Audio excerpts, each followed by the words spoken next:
Hello, everybody. Welcome into another episode of the Fantasy Pros Football Podcast. I am Ryan Wormeli, joined by Joey P. and by Andrew Erickson. Fellas, thank you for covering me for like a month. First, I was on vacation. I heard you guys talking about my, family reunion sack races and stuff like that. And then I was sick for a couple of weeks. So I have missed getting to podcast with you guys and getting to preview each and every week. So thank you for carrying the burden of that, Joe, while I was gone.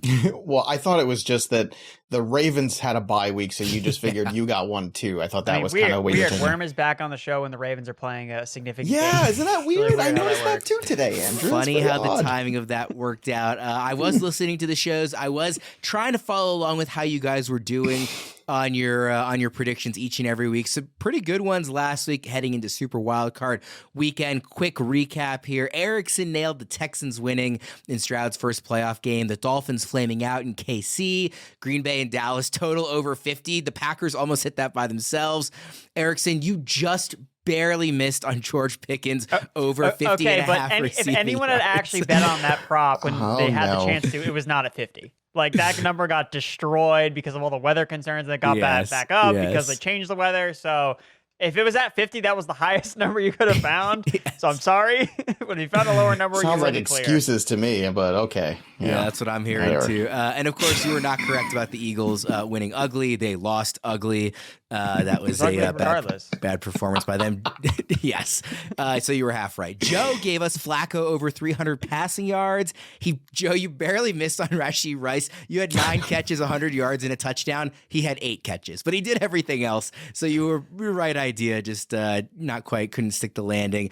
You nailed Dak Prescott, 300 yards and 3 touchdowns, even though that came in a loss, of course. And you were right about Stafford and Puka putting on a show. You were wrong about the Rams getting the upset, though. And then lastly, you missed on Josh Allen throwing for 300 yards, but you were right about Allen totaling 4 touchdowns. So pretty close there. We're going to see if we can do even better this week with our divisional round top 10 predictions. We're going to go 5-1 for each analyst. Erickson, let's start with you. Your number 5 prediction here. I'm going to go with the Green Bay Packers. They're going to cover the massive spread against the 49ers playing on the road. They did it last week against the Dallas Cowboys, and I think they can do it again. I don't think they necessarily will win outright, but when you look at this Green Bay Packers team and where they've had success is playing teams that they are familiar with. When you look at LaFleur against Mike McCarthy, the West Coast offense, Dan Quinn coming from Seattle, they were very familiar with how Dallas plays offensively and defensively, and I think they had advantages in that matchup. And I think you're going to see something similar here against the 49ers offense that obviously LaFleur is very, very familiar with. When you look at these last couple matchups, when Kyle Shanahan has gone head-to-head with LaFleur, LaFleur's Packers are 2-1 straight up in the last 3 matchups against Kyle Shanahan. 2-0 the last 2 games, and those games are both played in San Francisco. So, again, I'm looking at this as 10 points for a Packers team that just absolutely destroyed the Dallas Cowboys. It wasn't even close. It was Dallas at home who has been unstoppable for the last 2 seasons. And the lines come out, the Packers are 10-point dogs. I don't think there's enough respect. I expected it to be more around 7 or 8 points. And when I was surprised when I pulled up the books. I'm like, wow, I don't think the Green Bay is getting enough respect. I don't think people are reacting enough to the beatdown that they had against the Dallas Cowboys. So I like Green Bay to cover here. I don't know if they're going to win because the 49ers are obviously a Death Star on offense, especially at home, but I think 10 points is too many. So I'm going to give the Packers covering the spread, and I think that means we're going to see points on both sides. So I do actually like one of these props here for the 49ers side. George Kittle over 50 receiving yards. Packers are horrible against tight ends. Second highest yards per reception allowed to tight ends, 26 in DVOA against the position. And George Kittle, what he does is just make big plays. He doesn't always get a ton of volume because of all the other pass catchers and key players in that 49ers offense. But when George Kittle gets the ball, he creates massive plays. And we look at the last couple of matchups when the 49ers have played Joe Brady's defense. George Kittle has kind of been that one constant threat where he's had big games against his Green Bay defense before. So I like George Kittle go over 50 receiving yards. Got over in 4 of his last 5 games, including 6 of the 49ers' last 7 home games. I think I saw on Twitter from Aaron Schatz, who does DVOA, that the Packers in weighted DVOA, giving extra weight to more recent games, I think they're a top 5 team recently. I forgot to look it up to confirm that. I think I saw that a couple of days ago, but they've been playing amazingly well and are right there with the elite of the elite, basically behind only Baltimore and San Francisco in terms of their recent play. So I agree with you that I think 10 points is way too much. What do you think about this, Joe? I agree that 10 points seems like a bit much. And it's not where I thought we were starting. I thought we were going to obviously start in Baltimore because Ryan was back. So we might as well just piggyback with another one of mine that I was saving for later, but I might as well just move it up here to the conversation, which is I'm also where Erickson is here on George Kittle. Now, instead of going with the receiving yards, I'm just going to keep this just a little simpler, which is George Kittle anytime touchdown plus 145. Because what you saw last week is that Ferguson was the guy that was tearing up the secondary there for the Green Bay Packers. That was something that was a real problem. They didn't have an answer for him. They had some answers there for everybody else, but not so much for Ferguson. And that is my concern there when you have that situation lining itself up. And I think it's a really good spot because the trouble with Kittle props is always the same thing. There's just too many options when it comes to the 49ers nowadays between Ayuk and between CMC and Deebo Samuel and look at the Kittle's in there too.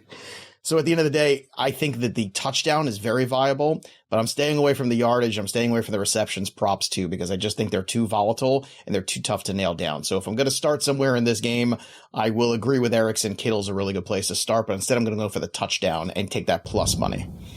DraftKings Sportsbook, an official sports betting partner of the NFL playoffs, is bringing you an offer that'll help make the playoffs electrifying. New customers can bet $5 on any game and get $200 instantly in bonus bets. We've got a killer divisional round on the docket this weekend. Texans, Ravens, Packers, 49ers on Saturday. Then on Sunday, we've got the Bucks, Lions, and of course the game of the weekend, Chiefs, Bills. That matchup in Buffalo has the Bills laying a field goal at home, although it might have moved to 2.5. It's in that range against their nemesis, Patrick Mahomes and Andy Reid. That game's going to be amazing to wrap up the weekend. So however you guys plan to bet those matchups, remember to download the DraftKings Sportsbook app now and use code FantasyPros. New customers can bet just $5 to get $200 instantly in bonus bets only on DraftKings Sportsbook with code FantasyPros. The crown is yours.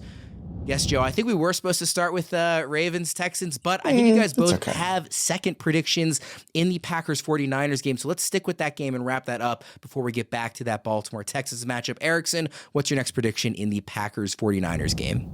I'm going to go with Jordan Love is going to throw for multiple touchdowns for the 6th straight game. He's been an absolute revelation this year in terms of how well he has played with all the young playmakers around him. And when also it comes to him in fantasy football, like Jordan Love is going to be someone next year we're going to be ranking consensus as a fantasy QB1. He was a top 5 fantasy quarterback, which is just crazy to think about. Like we weren't even really sure if Jordan Love could play at all. And then he goes out, especially with the inconsistencies of his playmakers. Like Christian Watson was hurt, like basically for the majority of the season. He was looked at and viewed as the number one option in this offense coming in. And Jordan Love got it done without even him necessarily playing a massive role for the most of the year. I mean, he was on a limited snap count when they absolutely destroyed the Dallas Cowboys. Christian Watson barely played in that game. So Jordan Love, with all of his weapons, again, I think that they can keep pace in this game against the 49ers. So again, I think he's going to throw multiple touchdown passes for the 6th straight game. And I think that just some low-hanging fruit when it comes to the props. This is something that we talked about last week. Jordan Love, or I think I talked about on one of my videos that I did last week, Jordan Love over 250 passing yards. This one has been automatic over the last couple of weeks. When you look at the 49ers, they are a team that you have to attack with volume because they're always scoring points on their side of the ball. So quarterbacks, game plans have to be, surrounded by that passing game. So I think Jordan Love is going to be throwing the ball a ton in this matchup. 49ers allowed the 3rd most completions to quarterbacks this season. And Love has been consistently hitting this number. 8 of his last 10 games, so 80%, he's gone over 250 passing yards. So for me, I think this one's another low-hanging fruit with Jordan Love. Just keep taking the overs, especially as his guys, Christian Watson, gets healthier. I mean, Bo Melton, Dontavian Wicks, Jaden Reed, pick your guy, and he gets it done. So I'm excited to see what Jordan Love does in this matchup and next year with all these guys entering their 2nd and 3rd seasons. Joe, it's obviously early, but I'm curious before we get to your next prediction, where do you think you're going to have Love ranked, among quarterbacks going into next season? Because he's obviously, it's been so much on the touchdowns, which, you theoretically could regress, but, the guys are so young. He's looked amazing. I'm really fascinated to see where he winds up in everybody's rankings next year. Yeah, it's hard not to think of him as a top 10 guy. I mean, if you're already thinking early on, you're going to have, let's say Josh Allen's going to be up there, Hurts is going to be up there, Mahomes is going to be up there, Lamar's going to be up there. That's 4 already deep. To me, Anthony Richardson's going to be right up there too. I don't want to forget about him. So after that top 5, I mean, like, I think Richardson's a guy that could absolutely break fantasy next year if everything breaks right, especially with Shane Steichen as that head coach. But yeah, Jordan Love is one of these guys that we're going to sit back here and think about. And if you look at the early rankings right now, I'm looking at fantasypros.com because I was actually curious myself because you've still got to deal with what Dak Prescott comes back and does next year. CJ Stroud, how good he was. Justin Fields, how good he was. Joe Burrow, healthy again. Brock Purdy, as good as he was. Right now, Jordan Love is 13. He's behind Kyler Murray and behind Herbert. I mean, that feels about right to me, but you can make a case for him to crack the top 10. But there's a lot of talent in this quarterback spot now, and we're at least hoping in terms of guys getting healthy and guys having some bounce back seasons. So everything breaks right. QB1 should be very deep and very good, so you can wait on quarterback. But to Andrew's credit, too, I mean, he makes a good point. He did a lot of good things here in a lot of tough circumstances, and I think he deserves a lot of credit. I think the way I would put it with Love is that I think he'll be a top 10 quarterback. I don't know which guy currently in the top 10 I would take out for him, but I do think when it ends up, we'll see Love there. You are looking at a prop on the rushing game in this one, right, Joe? Yes. Part of the reason why I like the Packers to cover, because 10 is a big number, is Aaron Jones. 4 straight games of 20 more carries, 4 straight games with 100 or more rushing yards. This guy looks like he's 23 again because he hasn't played all season. And now all of a sudden he's healthy. He looks fresh. Everything's great. And you know what? Nobody's fresh right now except for Aaron Jones. He's the only guy. He's fresh. And I think that is obviously been a huge factor of how the Packers have played here down the stretch in some of these games and how Love has played, to be honest. If you can run the football and balance out the offense, you have a really good job of keeping the defense on their heels. You can run play action stuff. You saw them, the play where Musgrave was I don't know, how old was Musgrave open? He was like 10, 15 yards open, Musgrave. He didn't even know how open he was. He barely caught the ball. I think it was like 17 yards is what I saw. You see that when a defender falls down, or typically in a college game. You don't see that stuff in an NFL game. You never see that kind of wide open. And why is that? Because they were running a play up there to the right. Aaron Jones breaks out there. Everyone's going there. Next thing you know, they're running him in that drag route right across and up the seam. And next thing you know, it's a huge touchdown. So Aaron Jones and being healthy has had a huge impact on this offense. And if the game plan is, I think the only way LaFleur can really game plan to even keep things close here with San Francisco is to make sure you're running the football, taking time. Don't let the 49ers control the clock. Don't let them control the time of possession. If you do that, you're history. To stay in this game, you need to control that time of possession. And that starts with Aaron Jones getting another 20 plus carries. And at least A.J. Dillon's injury means you don't have to waste carries on A.J. Dillon. They're all going to Aaron Jones. And that's the smart thing to do right now. Yeah, Joe is right. Even at 29 years old, Aaron Jones doesn't look like he has that much tread on his tires. And speaking of tires, if you need new tires for your car, Discount Tire is your go-to. They have exceptional service, and you get a 30% shorter average wait time when you buy and book online at discounttire.com. They have this really cool feature called Treadwell, which is an online tire buying guide that gives you transparency on tire performance, as well as personalized recommendations based on your location and driving habits. Discount Tire is also the largest independent tire retailer in the country, so it has the biggest selection of tires and wheels. And here's a pro tip from the experts at Discount Tire. You can prevent wear and boost gas mileage by keeping your tires properly inflated. Tire pressure supports the weight of your vehicle and is important to check for safety. So if it's been over a month since you last checked your tire pressure, stop by one of their local stores for a free tire safety and air pressure check. Discount Tire, let's get you taken care of. Erickson, let's go now to your Baltimore-Houston prediction. I'm going to go with the Texans-Ravens game being a shootout in Baltimore. I did check the weather, and it looks like it's okay enough where I feel I can confidently say, all right, there's a little bit of wind, but nothing that CJ Stroud can't handle, because this is a rematch of that week 1 game where I just vividly remember going back and watching that game, not even really looking at CJ Stroud's box score, and just kind of going back to say, how did this rookie do? Again, the final score was that the Texans got blown out by the Ravens at home, but if you rewatch that game, it's like the Texans were in that game the entire time, and CJ Stroud looked like a guy that was not a rookie making his first start in probably the most hostile environment you could ask for. And it was that moment I was like, okay, I think we have something here. And even John Harbaugh said after the game in that week 1 matchup, this Texans team is going to be one that people are going to have to worry about. And that was in week 1. And what do you know? Who's the first team that they're playing in the playoffs is the same Houston Texans team that I think is going to be ready for this Baltimore offense. I don't think that they're going to be looking at Baltimore, putting them on this pedestal as, this is the number 1 seed, we don't stand a chance. I don't think that's going to be the case. I think that CJ Stroud and company are going to be able to move the ball on offense, and that's why I think this game is going to be a shootout. You look at the games that Baltimore played this year, they're averaging just under 50 points total. So Baltimore has been a place where teams have been able to shoot out. Baltimore's defense has been good for most of the year, but against some of the stronger opponents, especially ones that run the 49ers, Shanahan, West Coast offense, they've had success. Go back to that Rams game. The Rams gave the Baltimore Ravens everything they had. It's the same similar type of offense that they run with Bobby Slovic in Houston. So I expect points in this matchup, and obviously think the Ravens can score on the Texans defense I don't think is very good. So given that's going to be a shootout, my prop in this game would go to the tight end position. Isaiah Likely over 43.5 receiving yards. At this time, we still don't know if Mark Andrews is going to play. I know he's activated off of injured reserve, so maybe just wait to get more news before you go gun-ho on Isaiah Likely. But you couldn't ask for a better matchup against the Texans, allowing the most receiving yards to tight ends this season. I know everybody in FantasyPros was on the David Njoku over last week, and that came through with soaring colors. Like David Njoku, yeah, he had a monster game, and that's because the matchup is just so good against these Houston Texans. So Likely 43.5 receiving yards. He's been over 40 yards in 5 straight games as the starter. So if there's no Mark Andrews, fear not, Isaiah Likely is going to deliver. Don't be worried about Mark Andrews. Even if he does play, which I really don't think he will, it's going to be a very limited snap count. Like, it'd probably be a guy they might use in the red zone to try and take advantage of the connection he has with Lamar down there. He's not somebody that's going to take away a ton of catches or yardage from Likely, who has been playing so well. And like again, even if Andrews plays, like, I would not expect an impact. I wouldn't be concerned about that at all. Erickson, I remember slacking with you after that week 1 game, talking about, you were like asking my opinion on Stroud and talking about how I was like, Stroud looked like he belonged. Like, I know he didn't throw for any touchdowns. I know they got blown out, in Baltimore. That's going to happen to a lot of teams this year. I was right about that. But like, Stroud looked legit. He looked like he belonged right off the bat, even like you said, not just reading the box score, but watching the game. So I fully agree. And I remember having that conversation with you. Joe, what do you think about this matchup coming into this one? And I want to also highlight the point that Erickson made about facing those Shanahan offenses, because we've seen some of them that have done well, but also like the Dolphins really struggled against this Ravens defense, and the Niners struggled against this Ravens defense to a degree. So it can kind of cut both ways.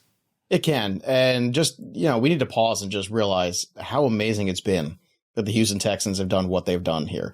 Because not only the negativity around that organization for so long, for so many different reasons, not just the losing, but also some of the other extracurricular issues, to turn this organization around in basically a year is stunning. And it just shows you how important a draft is, right? You get Will Anderson, you get CJ Stroud, and you go look at what the Carolina Panthers have done with their 2 early picks in the last 2 years. And it's a big difference. So now all of a sudden you've got a situation where CJ Stroud is, leading you not only into the playoffs, but into a playoff victory. It's stunning. That being said, I am going to say that this is the end of the story here, I think, for the Texans. And it hurts me to say that, because I don't think anybody, and Erickson did a ton of draft coverage with me here on the channel last year. Was anybody higher on CJ Stroud than me? I don't know. I don't think so, Erickson. And yet even I didn't believe it. I still drafted him as my QB2 in a ton of Superflex leagues, and I still didn't believe that he was going to win that playoff game last week, and he crushed it. I mean, he was spectacular. Nico Collins is going to be a second-round pick next year and a top 10 wide receiver probably if things keep going on this trend. But a rested Lamar and a healthy Lamar is a dangerous Lamar. And this rushing prop is 54.5. And I think if the Ravens are going to win this game, it's Lamar taking the ball into his own hands and doing it. And this number is a little high. 54.5 is high, especially if you look at the game log for Lamar Jackson. He's only hit this 50% of the games in his last 6 games. Now, you can also talk about the need of him to run. I think there's a need in this one too. I think you wear out this younger defense here a little bit by getting out of the pocket, making some big plays. I think it's hard when you're on the road, when Lamar Jackson is at, 3rd and 12 and he rips off a run for 25 yards. I think that takes a lot of the air out of the balloon. And I think that's a tough thing on a young team on the road. So I expect Lamar to have a couple of those moments. And I think that will aid him into that 54.5. I think the Texans can cover, but I'm with Erickson. I think I prefer the over rather than even looking at the point totals there on the, in terms of the spread. Erickson, did you pick a side in this one? I know you like the over, but who do you have winning or covering at least? I have the Texans. I thought, again, it's weird. Like, the Texans, like, the minute they got into the playoffs, it's like the market stopped loving them that much. Like, I thought that they weren't getting enough respect at home against the Browns. Well, I think the market loved them because the strength of schedule was easy. It was easy to love them. It gets hard to love them when the Cleveland Browns come into town after whooping your ass 2 weeks ago. It's hard to love them when you have to go to Baltimore and win a playoff game. And why were people shocked that the Browns defense didn't play well on the road? They haven't played well on the road the entire season. It's a fair point. It's a fair point. I was blown away by that. I was like, oh, this Browns defense is so good. It's like, guys, like, have you seen it play on the road though? Like, they've been horrible in every road game. I think everybody really wanted to see Flacco come back to Baltimore too. So there was like almost a bit of wish casting in being so heavy on the Browns. The other thing I want to mention about that week 1 matchup is, remember, that was the game where the Ravens lost during the game. J.K. Dobbins, Ronnie Stanley, Tyler Linderbaum, and Marcus Williams during that week 1. Obviously, 3 of those guys have come back, everybody except Dobbins, but they were kind of blitzed from an injury perspective in that game and still managed to come out, winning by multiple scores. I think it's going to be a really fun game. I'm really excited about it. I did find the Slack message that we exchanged back in September 11th, 2023. Can we turn it into a graphic for the show? Also give credit to Stroud, man. Thought he looked good given the situation. Better than Bryce Young, LOL. Truer words have never been spoken, Ryan. That was all those years ago. Prescient. Nailed that one. You guys know that I love going to games live, but I hate the process of buying tickets. It's always so confusing where the fees come in, what the view from the seats actually look like, if I can even trust the seller. It's all just so complicated. That's why I love Game Time, because they think you shouldn't have to worry when you buy tickets to your next big event. They're the fast and easy way to get you to your next sports, music, comedy, or theater event, because they take the guesswork out of buying tickets. I had a great experience using Game Time last fall. I've talked about before when I went to see the O's in the playoffs while I was back east. The site was easy to navigate. When I had a question about the seller, their customer support team responded to me the morning of the game with a swift, clear answer to any question I had, so my mom and I could make the trek up to Baltimore without worrying about if we'd have any trouble getting into the game. We got in. It was awesome. A great time outside of the fact that the O's lost. I've used it. I went to see Jerry Seinfeld a couple months ago. I just went to see a couple days ago Jim Gaffigan live. So like we said, sports, music, comedy, all that stuff. Game Time is the only ticketing app that gives you complete peace of mind with your purchase. See the view from your seat before you buy, so you know exactly what to expect when you arrive. Their all-in prices show your total up front, so you know you're getting a great deal before you check out, and you can buy tickets in seconds with just 2 taps. So take the guesswork out of buying tickets with Game Time. Download the Game Time app, create an account, and use code FANTASYPROS for $20 off your first purchase. Terms apply. Again, create an account and redeem code FANTASYPROS for $20 off. Download Game Time today. Last minute tickets, lowest price guaranteed. Let's move to the Sunday games here. Erickson, your number 2 prediction on the week. Go with the Detroit Lions. They're going to win big at home against the Buccaneers. They're going to cover the 6-point spread. Look, this Lions team beat the Buccaneers by 2 touchdowns in Tampa Bay without their 2 starting running backs playing in the game. Gibbs didn't play in that game at all, and David Montgomery got hurt on the first drive. And what did Jared Goff do? He shredded them for over 350 passing yards. Like, again, the Buccaneers team we've talked about has been one of the worst teams to win the division, and they just got lucky by getting the easiest matchup for an Eagles team that was playing like they wanted to start the postseason early and really like get ready for the offseason. So I would not be swayed or fooled by what the Buccaneers did to the Eagles, because the Eagles have been playing absolutely horrible the last 6 weeks of the season, and the Lions have been a dominant team, especially at home, all year long. I think they're going to show that, and they're going to go to the NFC Championship game.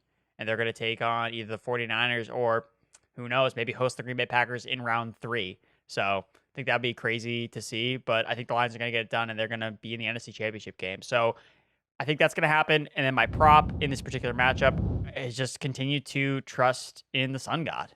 Amon-Ra St. Brown is just on an absolute tear. And I don't know why. It seems like he just never gets the respect that he deserves. Good. Gone for 95 or more receiving yards, 7 of his last 8 games played at home this season. He doesn't have a game with less than 77 yards at home in the entire year. Like, he's just like wakes up 70 yards at home, no matter what, in the dome, Ford Field, Coors Field of the NFL, if you haven't heard. So I'm just going to continue to ride the Sun God. His prop can be at 100 yards, and I would still take the over. Like I have that much confidence in him and how well he's playing right now as Jared Goff's number 1 target. And I mean, where you draft him next year, he's a top 5 wide receiver for me in my rankings. I'm trying to figure out where to put him, because I think he deserves to be like a first-round pick, where he kind of was this year. Oh, yeah. So we're actually doing the wide receiver tiers show tomorrow with myself, Fitz, and Debro, and that is one of the conversations we have coming up is that tier 1 the obvious 4 guys that everybody has, or is there a 5th guy in tier 1 in Amon-Ra St. Brown? So I'm curious to see what they think, about that as we talk about it tomorrow. Joe, this matchup is the one I'm looking forward to least this weekend, which is it's weird because like the Lions are fun, the Baker Mayfield story is fun. I just think the other 3 matchups are more interesting and exciting. I'm with Erickson that I think the Lions are going to win this one like running away, honestly. Like, I don't think it's going to be all that close. What do you think about this game? You know, we've learned something from not just 2023, but I think every NFL playoff that we've ever watched is something always goes weird with one of these games. And if something's going to go weird with one of these games, I don't think it's one of the massive favorites on Saturday losing. This one feels like the one that goes weird because there, and I mentioned this on the Betting Pro show today. We were talking, doing the look ahead, looking at the lines, seeing if there's any early value on them. And my point about this game is the celebration in Detroit was as if they had won the Super Bowl.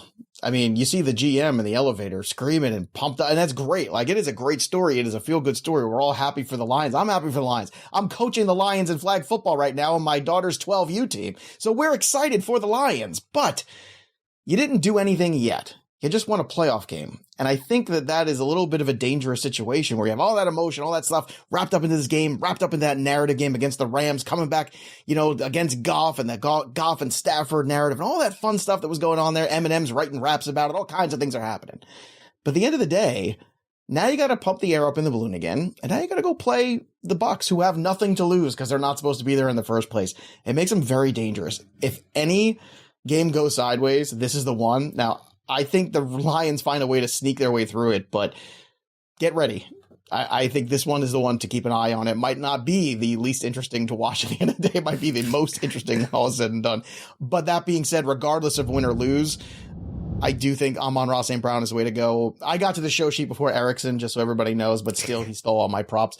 Over 88.5 receiving yards. I'm going to go over the 7.5 receptions too. And the anytime touchdown, you can get plus 100 on there. You can put all three together and get a really nice plus money if you want to just go all in on Amon-Ra. And as Erickson pointed out, it's a good idea to do that. To be clear, I'm still excited for this game, and every game it's the playoffs. We only have 7 games left, so it's not that I'm not going to be watching. I just think the other three, maybe it's just because of the quarterbacks, but I just think the quarterback matchups, the other 3 games this weekend are more interesting. But that's just me. I will probably be proven wrong. I often am. If you're looking to make smarter bets, check out the Betting Pros Prop Bet Cheat Sheet. This essential tool compares Betting Pros projections with sportsbook lines for all available prop bets. Easily filter by matchup, prop market, odds, and more to find the best bets that interest you. Increase your chances of winning with detailed analysis and up-to-date information. Don't just bet. Bet smart with Betting Pros. Check it out at bettingpros.com/props or on the Betting Pros app. Erickson, you've got another prediction in this Lions-Bucs game. Yeah, I think it's going to be another shootout in the Dome. Ford Field. Lions-Buccaneers are going to go over 50 points total. The current line is at 48.5 points. I think it's an easy overplay here because it's Ford Field.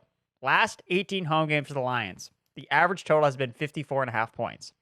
77% of the games have scored at least 51 points.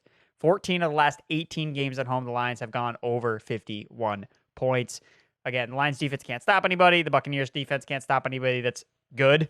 So I'm going to go over here across the board in the Dome. And the props that I like are on the Buccaneers side, like Mike Evans. God, Mike Evans has to catch a football down the field eventually. He has 265 air yards over the last 2 weeks, but he has 70 actual yards. So again, we saw it last night or on Monday Night Football where, he's open downfield. He's just not catching the ball. And he did this 2 weeks ago too. He's just not connecting on some of these deep balls with Baker Mayfield. But you know what team allows the most air yards than any other defense? It's the Detroit Lions, baby. So it's going to be more downfield targets. The regression is going to kick in for Mike Evans. I think he's going to go over 100 yards. Like his prop here, you can get it 67.5, maybe even a little bit lower, 63 yards. I just going to take the over on it. I think I've been on the over the last 2 weeks, and it's been burned last 2 weeks by Mike Evans because you cannot catch the ball when it's hit downfield. But I think this is where he breaks his cold streak. So I like Mike Evans to go over here in a game that I expect there to be a lot of points scored. Joe, take us home with our 10th and final prediction on Chiefs-Bills. Patrick Mahomes playing his first ever road game in the playoffs. How about them apples? That's kind of interesting when you think about it, right? And I think this is the perfect time for that. I think Kansas City needed a little humbling because they are, at this point, they're measured only by Super Bowl appearances and wins. And I think that, the pressure of being the Kansas City Chiefs just kind of caught up with them this year. And now you get to go to Buffalo and be the underdog. I think that's the perfect thing. I think that's exactly what the Chiefs needed. They needed a cold weather game, beat up on the Dolphins to remember who you were. You've consolidated the offense around Isaiah Pacheco, Travis Kelce, and my boy, Rashee Rice. And we're going to go right back again. I missed it by this much, but I'm not going to miss it this week. Let's go over the 6.5 receptions, for Rashee Rice. Let's go over 70.5 receiving yards and plus 125 for the anytime touchdown. Rice is that guy. And I think that when you look back to and what happened with the Buffalo Bills, they've lost a lot of pieces in that game defensively. A lot of guys got banged up. So they are short right now defensively. That's a problem. Even for Patrick Mahomes, without Tyreek Hill anymore, or the offense that used to be high flying all over the place. It was so good just a few years ago. I think that this is the perfect setup here for Patrick Mahomes to go and say, oh, we're the underdog. Okay, Buffalo, watch this. Perfect. It's exactly what the doctor ordered for this team that I think has put way too much pressure on themselves all year long. And I think they're going to go back, have some fun. And I think, unfortunately, that's bad news for Buffalo. I'm so intrigued to see what happens in this game. I'm in a confidence, picks pool in the playoffs with some friends. This is the game I'm putting the least amount of confidence in. You could convince me that, Josh Allen has been waiting to have this home game against the Chiefs since that 13-second game. You could convince me that Patrick Mahomes as an underdog, who cares if he's on the road? He's still Patrick Mahomes. I could see this going any direction. I am really excited for it. Erickson, you didn't make a prediction on this game. How do you see it playing out, though? There's a reason why I didn't make a prediction, because I just want to watch. Hey, that's okay. You can sometimes just sit back and watch. I really don't like a lot of the player props in this game. I didn't pick a side because I think it's just two quarterbacks going at it. So hopefully I'm just making enough money through those 3 games that I can just sit back with my feet up, nice, have some lobster mac and cheese that I can afford now. Come on, boys. Chiefs money line plus 124. Let's go. It's Patrick Mahomes. I am taking the Chiefs. It's like I said, it's one I have the least confidence in, but I am with you in that I am rolling with the Chiefs in this one, Joe. So I won't totally sit on the fence like Erickson is, but I do not have the conviction that you do. I don't have to bet every game. You don't have to. But I want to. There's only 7 games left. You need to bet all of them because trust me, you're sitting there in April, you'll wish you had a game you didn't know what was going to happen and you could just bet on it. So we'll have fun with this one this week. Going to be a great weekend of games, I think. Hopefully all 4 of them are fun, even though I'm only expecting 3 of them. We'll get out of there on that. For Erickson and Joey P, I am Ryan Wormeli. Thank you, everybody, for tuning in, and we'll see you again next week.